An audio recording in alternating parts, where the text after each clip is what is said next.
आप देख रहे हैं इंडिया टाउन न्यूज, भारत की बात। नमस्कार, आप देख रहे हैं इंडिया टाउन न्यूज और मैं हूं आपके साथ सुधीर मिश्रा। स्वागत है आपका हमारे खास बुलेटिन राजधानी सरकारधानी में, जहां हम आपको छत्तीसगढ़ की महत्वपूर्ण खबरों से रूबरू कराएंगे। तो चलिए बुलेटिन की शुरुआत करते हैं, लेकिन उससे पहले एक नजर आज की हेडलाइंस पर।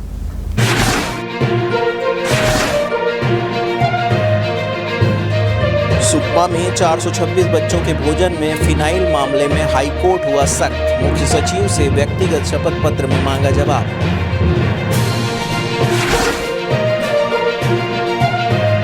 सतत विकास की ओर हमारा छत्तीसगढ़, साय सरकार की नीतियों से बड़ा खनन का राजस्व, पर्यावरण भी हो रहा संरक्षित। डीएमएफ को लेकर सियासत, बैज ने शेयर की मंत्री को लिखे पूर्व भाजयुमो अध्यक्ष की चिट्ठी, कहा कुछ दिनों में शुरू होगी सिर फुटौल।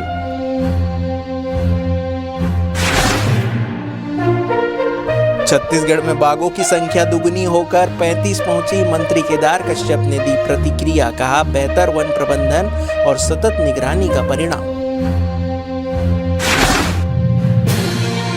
फर्जी मरम्मत घोटाला, आरटीआई से खुलासा, सिंचाई अनुविभाग में 1 करोड़ से ज्यादा का भ्रष्टाचार उजागर, किसानों ने दी एसपी को लिखित शिकायत। तो चलिए खबरों की शुरुआत करते हैं सरकारधानी से। सुकमा जिले के पाकेला पोटा केबिन स्कूल में 426 बच्चों के भोजन में फिनाइल के मामला अब कोर्ट तक जा पहुंचा है। बिलासपुर हाई कोर्ट के चीफ जस्टिस की डिवीजन बेंच ने मीडिया रिपोर्ट पर संज्ञान लेते हुए सख्ती दिखाई है। एचसी की डीबी में मुख्य सचिव से व्यक्तिगत शपथ पत्र में जवाब तलब किया गया है। इस प्रकरण पर सुनवाई करते हुए चीफ जस्टिस ने कहा है कि अगर कैजुअलिटी होती तो संभालना मुश्किल होता। आपको बता दें कि दूसरी तरफ सुकमा जिलाधीश ने इस मामले की जांच के लिए 3 सदस्यीय जांच समिति गठित की है। जिलाधीश ने एसडीएम और अफसरों को समय सीमा पर रिपोर्ट पेश करने का निर्देश दिया है। हाईकोर्ट ने स्पष्ट कहा है कि भविष्य में ऐसी घटना न हो, साथ ही स्कूलों में भोजन पर विशेष सावधानी बरती जाए। इस पूरे मामले की अगली सुनवाई 17 सितंबर 2025 को होगी।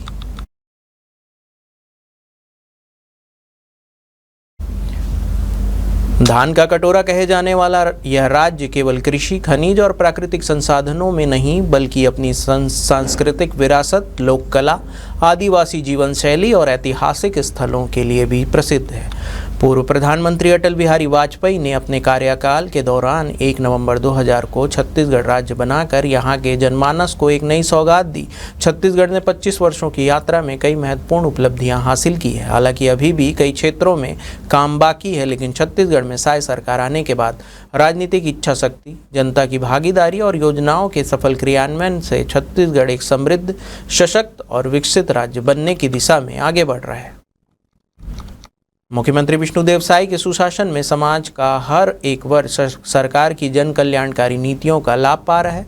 विष्णु सरकार ने महिलाओं, युवाओं, किसानों और आदिवासियों को लक्ष्य मानकर उनके जीवन में बड़े बदलावों का सृजन किया है। छत्तीसगढ़ ने विकास का अद्भुत मॉडल प्रस्तुत किया है, जहां किसान खुशहाल है, महिला सशक्त है, युवा आत्मनिर्भर हो रहे हैं और आदिवासियों को उनका हक मिल रहा है।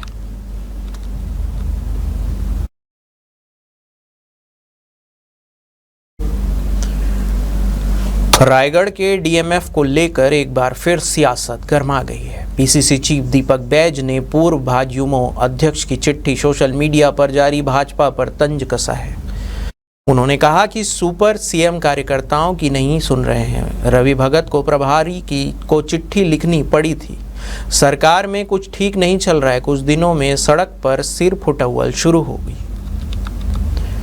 आपको बता दें कि दीपक बैज ने जिस चिट्ठी को शेयर किया है, उसे पूर्व भाजयुमो अध्यक्ष रवि भगत ने रायगढ़ के प्रभारी मंत्री रामविचार नेताम को लिखा है।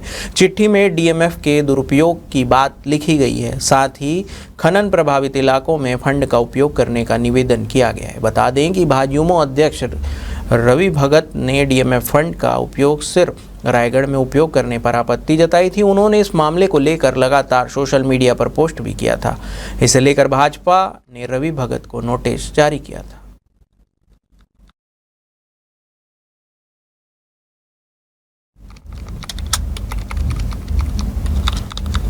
बाघों के अस्तित्व और संरक्षण के लिए छत्तीसगढ़ में जो कार्य हुए हैं उसके परिणाम स्वरूप आज प्रदेश में बाघों की संख्या में दोगुनी वृद्धि हुई है। यह न सिर्फ छत्तीसगढ़ बल्कि भारत के लिए भी गर्व की बात है। वर्ष 2022 में हुई बाघ गणना अनुसार बाघों की संख्या 17 थी, जो 2025 में बढ़कर 35 हो गई है। वन मंत्री केदार कश्यप की संवेदनशील पहल के परिणाम स्वरूप बाघों की संख्या में वृद्धि के लिए निरंतर प्रयास हो रहे हैं। बाघ रहवास वाले क्षेत्रों के सक्रिय प्रबंधन के फलस्वरूप बाघों की संख्या में भी लगातार वृद्धि हो रही है। छत्तीसगढ़ के अचानकमार टाइगर रिजर्व और इंद्रावती टाइगर रिजर्व क्षेत्र, सीतानदी उदंती क्षेत्र, गुरु घासीदास तमोर पिंगला टाइगर रिजर्व में बाघों के उचित प्रबंधन को लेकर मुख्यमंत्री विष्णुदेव साय ने मार्गदर्शन में वन्य जीवन वन विभाग बेहतर कार्य कर रही है।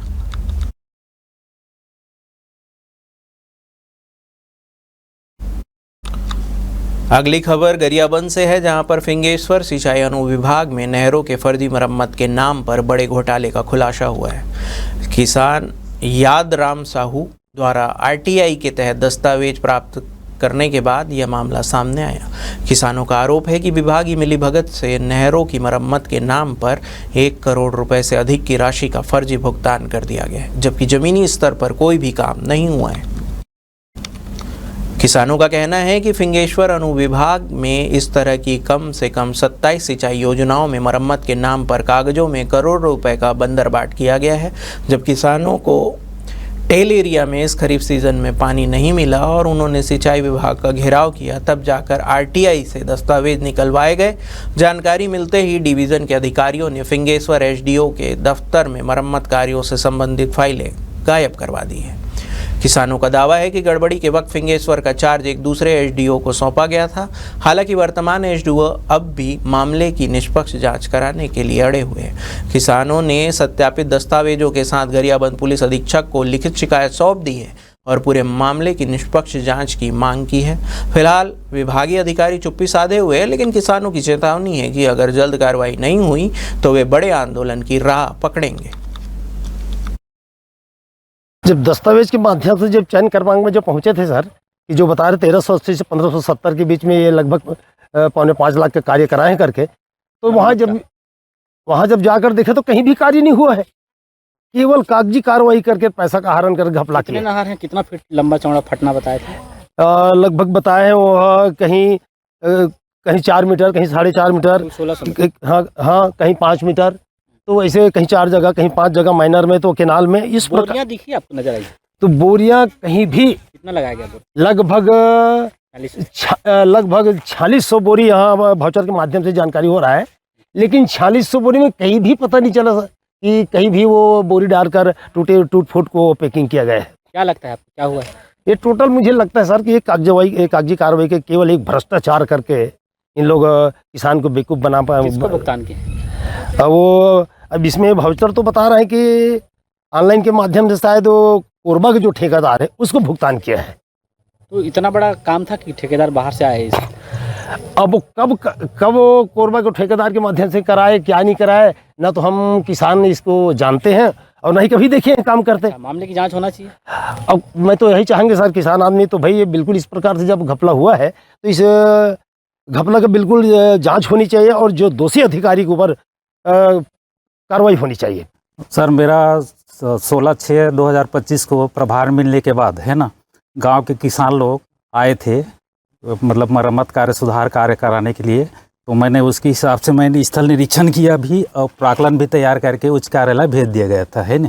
उसके बाद करीब 15-20 दिन बाद फिर आए कि अभी काम क्यों नहीं हो रहा सर, ऐसा करके।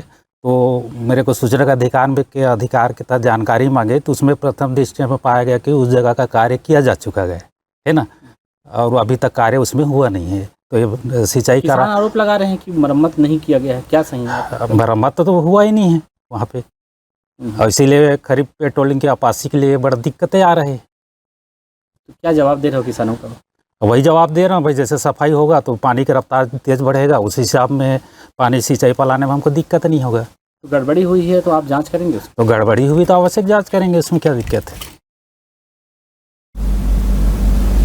वक्त हो चुका है एक छोटे से ब्रेक का, बने रहिए इंडिया टाउन न्यूज के साथ। अब खबर आपकी उंगलियों पर, हर खबर पर हमारा नजरिया। इंडिया टाउन न्यूज, भारत की बात। कभी कभी चेहरे का छुपा दर्द दुनिया नहीं देख पाती है।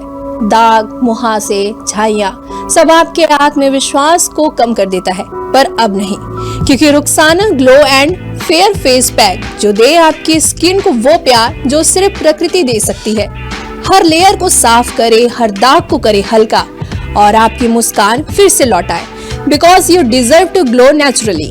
Rukhsana herbal beauty product Amazon, Meesho और फ्लिपकार्ट में भी उपलब्ध। ब्रेक के बाद आपका स्वागत है। उदंती सीता नदी टाइगर रिजर्व की टीम ने सागौन तस्करी के खिलाफ अब तक की सबसे बड़ी कार्रवाई करते हुए एक बड़ी तस्करी को बेनकाब किया है। जानकारी के अनुसार छत्तीसगढ़ ओडिशा सीमा पर बनाए गए जांच नाके पर चेकिंग के दौरान टाइगर रिजर्व की टीम ने एक पिकअप वाहन को रोका, जिसमें भारी मात्रा में सागौन लकड़ी लदी हुई पाई गई।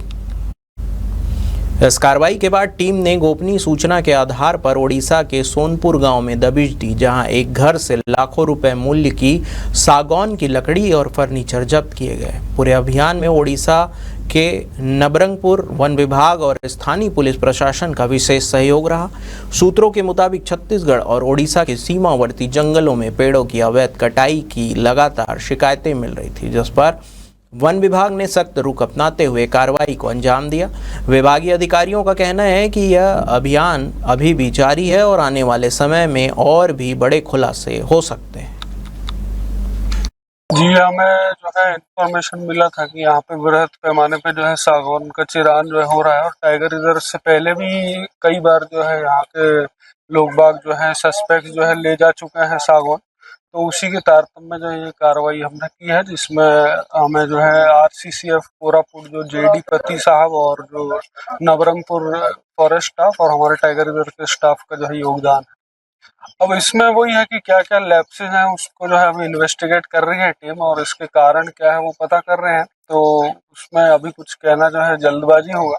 जी, रात में एक पिकअप जो है लगभग 2-3 बजे हमारी टीम ने पकड़ा है यहीं सोनपुर के पास से ही। तो उसमें सागौन के कई लट्ठे जो हैं पकड़ में आए हैं और गाड़ी को जो है जब्ती की गई।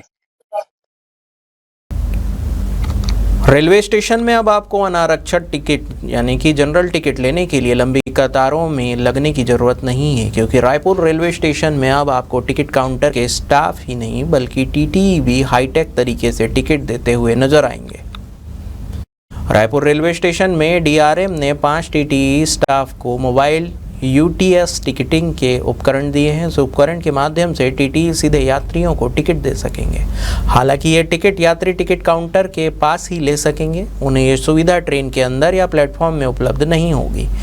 सीनियर डीसीएम अवधेश त्रिवेदी का कहना है कि इस सुविधा का लाभ यात्रियों को मिलेगा और आने वाले समय में अनारक्षित केंद्र को आरक्षण केंद्र में मर्ज करने के निर्देश रेल मंत्रालय से मिले हैं।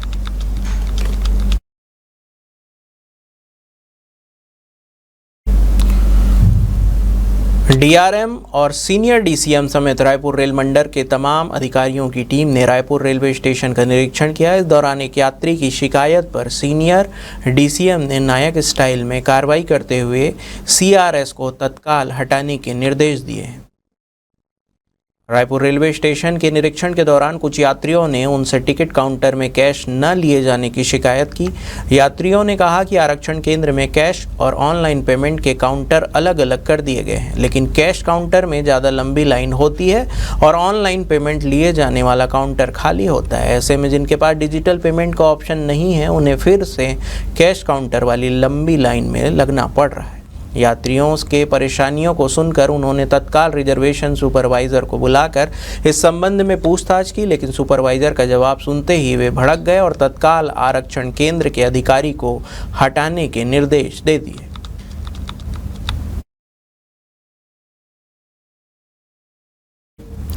वोट चोरी को लेकर कांग्रेस लगातार आंदोलन कर रही है। अब छत्तीसगढ़ में भी कांग्रेस फर्जी वोटरों को ढूंढेगी।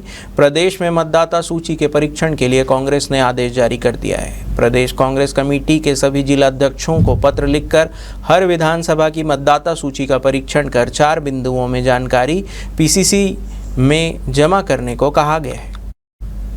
आपको बता दें कि कांग्रेस ने छत्तीसगढ़ के 2023 विधानसभा चुनाव में मतदाता सूची में हेराफेरी का संदेह जताया है। इसके चलते अब कांग्रेसी प्रदेश भर में अभियान चलाकर फर्जी वोटरों की पहचान करेगी।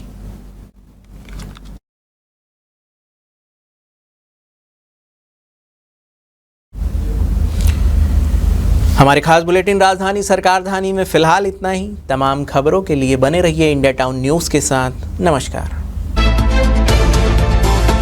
आप देख रहे हैं इंडिया टाउन न्यूज, भारत की बात।